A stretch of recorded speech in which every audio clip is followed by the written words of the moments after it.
76. And I bought all the tapes on it. When I found out about it, I bought all 76 cassette tapes.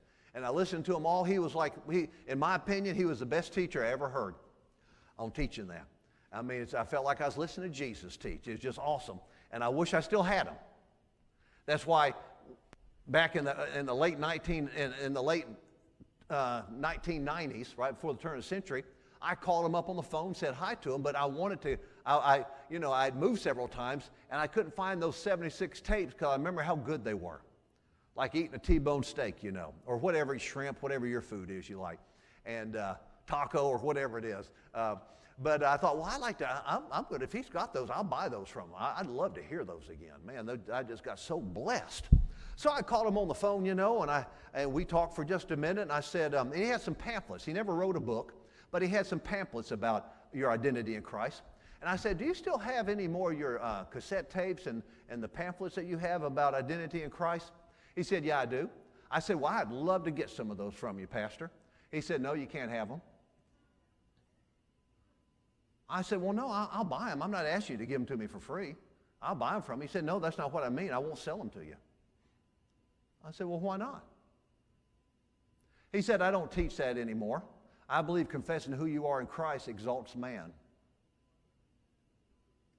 Yeah, I had a dumb look like that, like you're looking at me right now. That was my look on the phone. Huh? What? Exalts man? So I don't teach that anymore, and I didn't want to debate with him and argue with him, so we just kind of said a couple of goodbyes, and I hung up the phone. And I haven't talked to him since then. Never got any of his stuff either. Wish I could have. But I got to thinking about that. Obviously, first of all, it shows me as great and as strong as he was in the Word and who he was in Christ. If you don't watch it, you got to stay in the Word the rest of your life on this earth.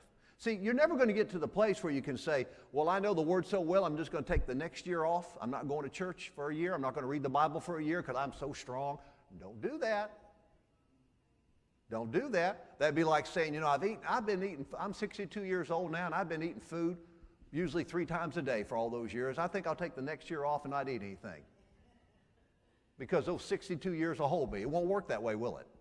It won't work that way spiritually either.